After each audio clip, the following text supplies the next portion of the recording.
Hello વિદ્યાર્થી મિત્રો, હું આજે ફરી તમારું અમારા ચિંતન ક્લાસીસમાં સ્વાગત કરું છું.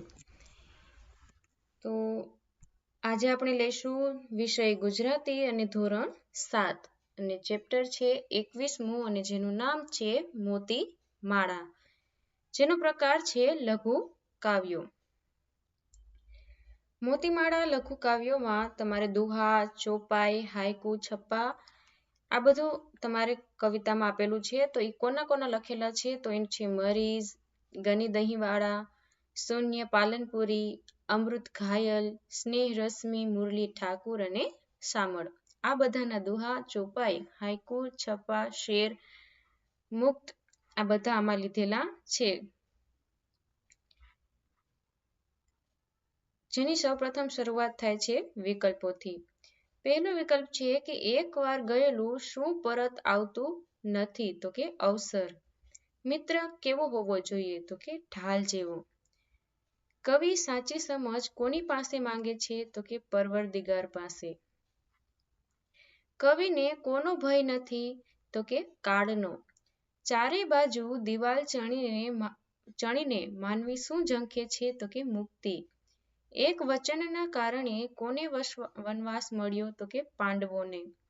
એના પછી છે શબ્દ સમૂહ, યોગ્ય શબ્દ મૂકી ખાલી જગ્યા પૂરો.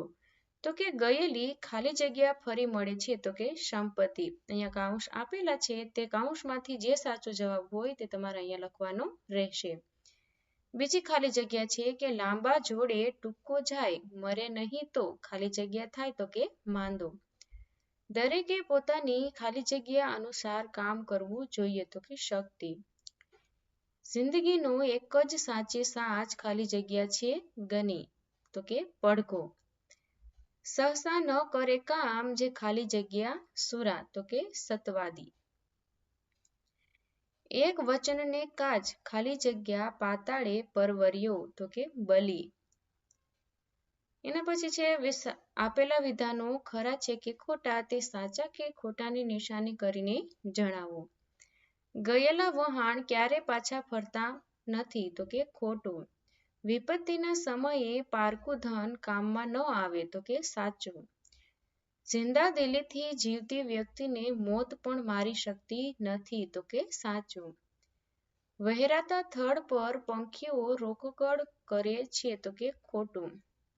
ઉતાવળે કામ કરનાર પંડિત હોય છે તો કે ખોટું. એક વચનના લીધે શ્રી રામે લંકા વિભીષણને આપી હતી તો કે સાચું. એના પછી છે યોગ્ય જોડકા જોડો. અહીંયા અ અને બ આપેલો છે તે અની સામે બ માં કયો જવાબ સાચો છે તે આમાંથી તમારે જોઈને લખી લેવું. જે અહીંયા ઉત્તર વાહીમાં તમારે લખવાનું રહેશે ABCD વાઇઝ. એના પછી છે નીચેના પ્રશ્નોના એક વાક્યમાં ઉત્તર લખો. કે કેવી વિદ્યા કે ધન કોઈ કામના નથી તો કે પુસ્તકમાં રહેલી વિદ્યા અને બીજાના કબજામાં રહેલું ધન કોઈ કામનું નથી. દરેક વ્યક્તિ પાસે કેવી સમજ હોવી જોઈએ? તો જવાબ છે કે ઈશ્વર જ્યારે તેને સુખ આપે ત્યારે બીજાને પણ સુખી કરવાનો વિચાર આપે. એના પછી છે કે તમારી દ્રષ્ટિએ જિંદગીનો પડઘો એટલે શું? તો કે મારી દ્રષ્ટિએ જિંદગીનો પડઘો એટલે મૃત્યુ પછી મારી ગેરહાજરીમાં પણ મારા સારા કર્મોને કારણે બધા મને મનથી યાદ કરે. એના પછી છે મોત કોને મારી શકતું નથી? તો કે જેની પાસે જિંદગી જીવવાની જિંદાદિલી હોય તેને મોત મારી શકતું નથી. માનવીને ઊંચે પહોંચવું હોય તો તેની પાસે શું હોવું જોઈએ? શું હોવું જરૂરી છે? તો કે માનવીને સફળતા મેળવી ઊંચે પહોંચવું હોય તો તેની પાસે ઉન્નત વિચારો હોવા જરૂરી છે. માણસે પોતાની આસપાસ શાની દિવાલો ચણી હશે? તો કે માણસે પોતાની આસપાસ શંકા, અંધશ્રદ્ધા અને બીજી કેટલીક માન્યતાઓની દિવાલો ચણી લીધી હશે. રાજા હરિશ્ચંદ્રને વચન પાલન માટે શું કરવું પડ્યું? તો કે રાજા હરિશ્ચંદ્રને વચન પાલન માટે ચાંડાલને ત્યાં પાણી ભરવું પડ્યું. શામળ કઈ વાત સમજાવે છે? તો કે શામળ એ વાત સમજાવે છે કે એકવાર વચન જાય તો તમારા બોલનો મતલબ ન રહેતા બધું ચાલ્યું જાય છે. એના પછીનું છે નીચેના પ્રશ્નોના ટૂંકમાં ઉત્તર લખો. આપણે કેવો મિત્ર શોધવો જોઈએ? તો કે આપણે એવો મિત્ર શોધવો જોઈએ જે ગમે તેવી મુશ્કેલ પરિસ્થિતિમાં ઢાલ બનીને આપણી રક્ષા કરે. ભલે આપણા સુખમાં આપણી સાથે ન હોય, પણ જ્યારે આપણે દુઃખી હોઈએ ત્યારે તે આપણી સાથે ઊભો રહે. પોતાની શક્તિ મુજબ વિચારીને કામ કરવું જોઈએ. સમજાવો. તો જવાબ છે કે જ્યારે આપણે કોઈ પણ કામ હાથમાં લઈએ છીએ ત્યારે આપણે આપણી શક્તિ મર્યાદાને જાણી લેવી જોઈએ. પછી તેના પર વિચાર કરીને જ એ કામ કરવાની શરૂઆત કરવી જોઈએ. આપણી પાસે વિચારવાની શક્તિ વિશાળ હોવાથી એ શક્તિનો વિવેકપૂર્ણ ઉપયોગ કરી આપણી શક્તિની મર્યાદામાં રહીને જ કામ કરવું જોઈએ. હોયના વ્યક્તિને એનું નામ બોલાયા કરે તે સમજાવો. તો કે આ પંક્તિમાં કવિ કહેવા માંગે છે કે વ્યક્તિએ એવું કાર્ય કરવું જોઈએ કે એના કાર્યની સુગંધ એની હયાતી પછી પણ પ્રસરેલી રહે. એની ગેરહાજરીમાં પણ લોકો એના કાર્યો બદલ સતત યાદ કરતા રહે. ઊંચા લક્ષ્યને પામવા ઊંચા વિચારો જોઈએ. સમજાવો. આ પંક્તિમાં કવિ કહે છે કે જો આપણે ઊંચા લક્ષ્યને પામવું હશે તો આપણા વિચારો પણ ઊંચા હોવા જોઈએ. કારણ કે જો વિચારો ઊંચા હશે તો જ આપણે ત્યાં સુધી પહોંચવા માટે તનતોડ મહેનત કરીશું. જો જીવનમાં ધ્યેય ઉચ્ચ હશે તો જ સફળ થવાશે, નહીં તો નિમ્ન કક્ષાનું ધ્યેય રાખનાર અથવા લક્ષ્યહીન વ્યક્તિ ક્યારેય પણ સફળતા પામી શકતો નથી. કવિ કાળને શું કહી લલકારે છે? તો કે કવિ કાળને લલકારતા કહે છે કે હે કાળ, મને તારો જરા પણ ભય નથી. તારાથી જે થાય તે કરી લે. કારણ કે મારી સાથે ઈશ્વર છે, તેથી જ મને જરા પણ મોતનો ડર નથી. ઝાડ કપાતું હોવા છતાં પંખીઓનું કુંજન શા માટે અટકતું નથી? તો કે ઝાડ કપાતું હોવા છતાં પંખીઓનું કુંજન અટકતું નથી. કારણ કે ઝાડ પરના એ પક્ષીઓ હજી પણ માનવીની નિર્દયતા અને ક્રૂરતાથી અજાણ છે. તેમના માટે કુદરતી સંપત્તિ જ ધન છે, સહજ આનંદ છે. આ આનંદના કારણે જ તેમનું કુંજન અટકતું નથી. કેવા કેવા લોકો ઉતાવળે કામ કરતા નથી? કે જે લોકો દિલના ડાહ્યા એટલે કે સારા હોય તેઓ ઉતાવળે કોઈ કામ કરતા નથી.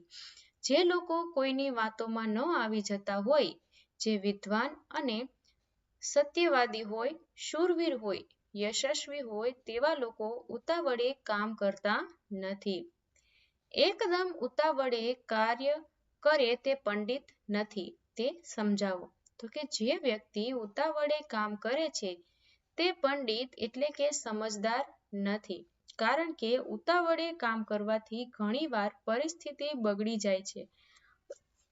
જાય અને જીતની જગ્યાએ હારનો સામનો કરવો પડે છે. પણ જે વ્યક્તિ ઠરેલ છે તે પોતાના દરેક કાર્યને ધ્યાનપૂર્વક અને ચોકસાઈથી કરે છે. તેથી તે તેમના કામમાં સફળ થાય છે. નીચેના પ્રશ્નોનો ઉત્તર લખો. આપણને શું જોઈએ છે તે ખબર હોય તો જ તે મેળવી શકાય. એટલે તમે શું સમજ્યા? તો જવાબ છે કે આપણને શું જોઈએ તેની જો આપણને ખબર હોય તો તેને મેળવવા માટે આપણે આયોજન કરીશું. આયોજન મુજબ તે દિશામાં આગળ વધીશું અને યોગ્ય પગલાં લઈશું. તેને મેળવવા માટે પુરુષાર્થ કરીશું. કારણ કે જો કોઈ લક્ષ્ય નિર્ધારિત હોય તો જ આપણે તે લક્ષ્યને સિદ્ધ કરવા માટે તે તરફ ગતિમાન થઈએ છીએ. તેમના માટે આપણા પદ્ધતિસરના પ્રયાસોને જોડી દઈએ છીએ. પણ જો લક્ષ્ય કે ધ્યેય જ નક્કી ન હોય તો આપણું જીવન શુકાન વિનાની હોડીની જેમ આમ તેમ ફંગોળાયા કરે છે અને નિશ્ચિત દિશામાં આગળ વધતું નથી. આમ આપણને કોઈ ધાર્યું પરિણામ મળતું નથી અને સફળ થવાતું નથી. જો આપણને પહેલેથી જ સ્પષ્ટ હોય કે મારે શું જોઈએ છે કે ક્યાં પહોંચવું છે તો જ આપણે તે મેળવી શકીશું, ત્યાં પહોંચી શકીશું. નીચેની પંક્તિઓ પૂર્ણ કરો. આ પંક્તિઓ અહીંયા બે પંક્તિઓ આપેલી છે. આ પંક્તિઓ તમારે તમારા પાઠ્યપુસ્તકમાંથી જોઈને અથવા તો તમારે આમાંથી જોઈને લખી લેવી. કવિતામાંથી પ્રાસયુક્ત શબ્દો તારવી વાક્ય પ્રયોગ કરો. ઉદાહરણ છે કે તમામ અને કામ. વાક્ય છે કે તમામ વ્યક્તિએ સફાઈનું કામ કરવું જોઈએ. વહાણ તો પ્રાણ, તો કે ગયેલા વહાણ પાછા આવે છે પણ પ્રાણ આવતા નથી. જાય તો કે થાય. લાંબા જોડે ટૂંકો જાય તો મેરે નહીં તો માંદો થાય છે. પરવરદિગાર તો કે વિચાર. હે પરવરદિગાર, મને બીજાને મદદરૂપ થવાના વિચાર દે. પુરા, શુરા. જે વાક્ય છે કે જે પૂરા પંડિત અને શુરા હોય તે ક્યારેય ઉતાવળે કામ કરતા નથી. ડાહ્યા, વાહ્યા. ડાહ્યા માણસો કોઈની વાતમાં વહ્યા જતા નથી. એના પછી છે નીચેના શબ્દોના સમાનાર્થી શબ્દો લખો. સાંપડવું તો કે મળવું. ઉન્નત તો કે ઊંચું અને ઉચ્ચ. ઈશારો તો કે સંકેત. દિલ તો કે હૃદય અને હૈયું. અવસર તો કે તક અને લાગ. લક્ષ્ય તો કે ધ્યેય અને નિશાન. ભય તો કે ડર અને ભય. પડઘો તો કે પ્રતિશોધ અને પડછંડો. પરવરદિગાર તો કે પરમેશ્વર અને પ્રભુ. સહસા અચાનક અને એકાએક. મુક્તિ તો કે આઝાદી. સંપત્તિ તો કે ધન અને દૌલત. નીચેના શબ્દોના વિરુદ્ધાર્થી શબ્દ લખો. મિત્ર તો કે શત્રુ. જિંદગી તો કે મૃત્યુ. ડાહ્યા તો કે મૂરખ. લાંબો તો કે ટૂંકો. ભય તો કે નિર્ભય. સમજ તો કે ગેરસમજ. શક્તિ તો કે અશક્તિ. મુક્તિ તો કે બંધન. સતવાદી તો કે અસતવાદી. એના પછી છે જોડણી સુધારો, જે તમારે આમાંથી જોઈને લખી લેવી. એના પછી છે નીચેના તળપદા શબ્દોના શિષ્ટ રૂપ લખો. સંપત તો કે સંપત્તિ. કાજ તો કે કારણે. સર્વે તો કે સર્વે. સમો તો કે સરખો. સરીખો તો કે જેવો. હરિચંદ તો કે હરિશ્ચંદ્ર. કોર તો કે બાજુ. સહસા અચાનક. લંક તો કે શ્રીલંકા. એના પછીનો પ્રશ્ન છે કે નીચેના શબ્દનો શબ્દકોશના ક્રમમાં ગોઠવીને લખો. તો અહીંયા શબ્દકોશ આપેલો છે. સઘળા, સર્વ, સર્વે, સરીખો, સહસા અને સત્વાદી. આને આપણે શબ્દકોશના ક્રમમાં ગોઠવીશું. તો પેલો આવશે સઘળા, પછી સત્વાદી, પછી સરીખો, એના પછી સર્વે અને છેલ્લે આવશે સહસા. એના પછી બીજું છે લાંબા. વિચાર, વચન, કૌરવ અને અવસર. આને શબ્દકોશ પ્રમાણે ગોઠવતા અવસર, કૌરવ, લાંબા, વચન અને વિચાર. એના પછી છે નીચેના શબ્દ સમૂહ માટે એક શબ્દ લખો. તો કે પ્રહાર કે ઝટકો ઝીલવાનું ચામડાનું એક સાધન તો કે ઢાલ. બીજાના તાંબામાં કે બીજાની પાસે તો કે પરકબજામાં. સામો અવાજ કે પ્રતિશોધ તો કે પડઘો. સત્યને રસ્તે ચાલનાર તો કે સત્વાદી. નીચેના રૂઢિપ્રયોગનો અર્થ આપી વાક્યમાં પ્રયોગ કરો. તો કે ભીડ પડવી તો કે મુશ્કેલીમાં મુકાવવું. જે મિત્ર ભીડ પડે ત્યારે કામમાં આવે તે જ સાચો મિત્ર કહેવાય. એના પછી છે વિચાર વિસ્તાર કરો. પહેલું છે કે ગરથ ગાંઠે ને વિદ્યા પાઠે. તેનો અર્થ થાય છે કે પાસે રહેલું ધન અને મોઢે હોય તે વિદ્યા જ કામમાં આવે.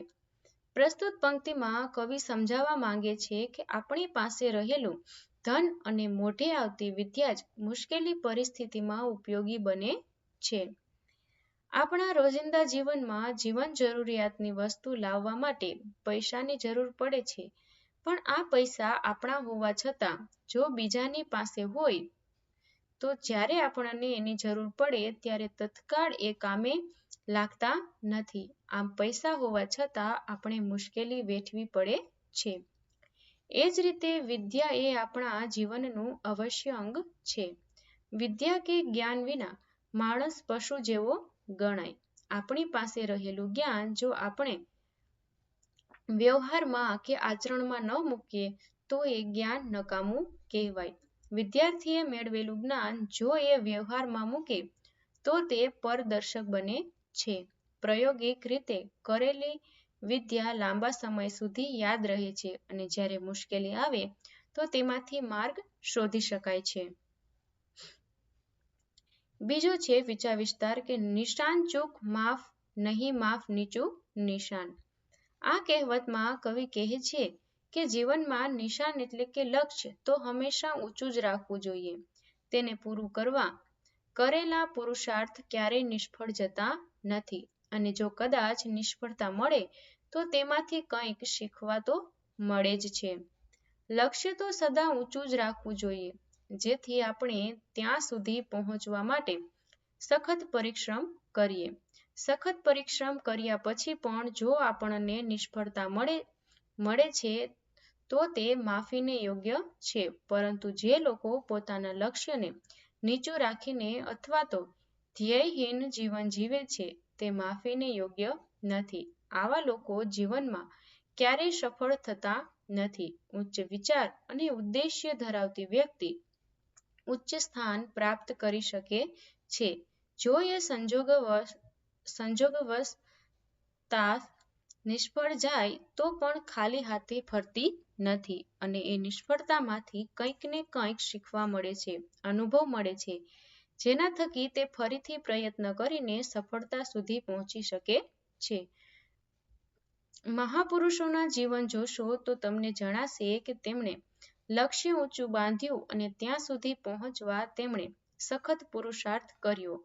ત્યારે આજ તેમના નામ ઇતિહાસમાં સંપૂર્ણ અક્ષરે લખાયેલા છે.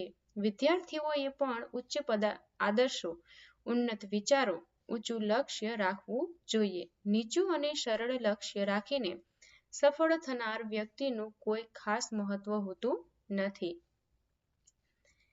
ત્રીજું છે વિચાર વિસ્તાર કરી તમારી નોટબુકમાં સ્વ પ્રયત્ને લખો. અહીંયા 3 વિચાર વિસ્તાર આપેલા છે. પહેલું છે શક્તિ એવી ભક્તિ, બીજું છે ઉતાવળા સો બહાવરા, ધીરો સો ગંભીર, ત્રીજું છે પ્રાણ જાય પણ વચન ન જાય. આ 3 વિચાર વિસ્તાર તમારે તમારી નોટબુકમાં આનો અર્થ તમારી નોટબુકમાં દર્શાવવાનો છે. એના પછી છે અર્થ વિસ્તાર કરો. બહુજન મળીને જે કરે તે એકે નવ થાય, સાવરણી ઘર સાફ કરે સળી એકે શું થાય. આનો અર્થ વિસ્તાર થાય છે કે આ પંક્તિઓમાં સાવરણીના દ્રષ્ટાંત દ્વારા સંપ એટલે કે સહકારની ભાવનાનો મહિમા ગાવામાં આવ્યો છે. તેમાં સમજાવવામાં આવ્યું છે કે જે કામ સાથે મળીને સરળતાથી કરી શકાય એ એકલા હાથે થતું નથી. સંઘ એટલે સહકારની ભાવના અને શક્તિથી કામ ઝડપી તેમજ સરળતાથી થાય છે. એક સળી સરળતાથી તૂટી જાય છે, પણ ઘણી બધી સળીઓ ભેગી કરવામાં આવે ત્યારે એક મજબૂત સાવરણી બંધાય છે. આ સાવરણી દ્વારા ઘરનો કે બહારનો કચરો સાફ થઈ શકે છે. આમ આ સંપ સંગઠનની શક્તિનું એક સચોટ ઉદાહરણ બને છે. આપણે ત્યાં એક કહેવત છે કે ઝાઝી કીડીઓ સાપને તાણે, એટલે કે અશક્ય કે મોટું લાગતું કામ સંપ અને સહકારથી સરળતાથી થઈ જાય છે. તેથી આપણે સંપીને રહેવું જોઈએ. એકબીજાના સહકાર અને મદદથી કાર્ય કરવું જોઈએ. આવી જ રીતે અહીંયા બીજા અર્થ વિસ્તારો આપેલા છે. પહેલું છે પરિશ્રમ એ જ પારસમણી, બીજું છે પહેલું સુખ તે જાતે નરિયા, ત્રીજું છે નમતાથી સૌ કો રીજે નમતાને બહુ માન, સાગરને નદીઓ ભજે છોડી ઊંચા સ્થાન. આ આ 3 અર્થ વિસ્તાર તમારે તમારી નોટબુકમાં લખવાના છે. આવી જ રીતના જો તમને અમારા વિડીયો સૌપ્રથમ મળી રહે તે માટે તમે અમારી ચેનલને લાઇક, શેર અને સબસ્ક્રાઇબ કરો.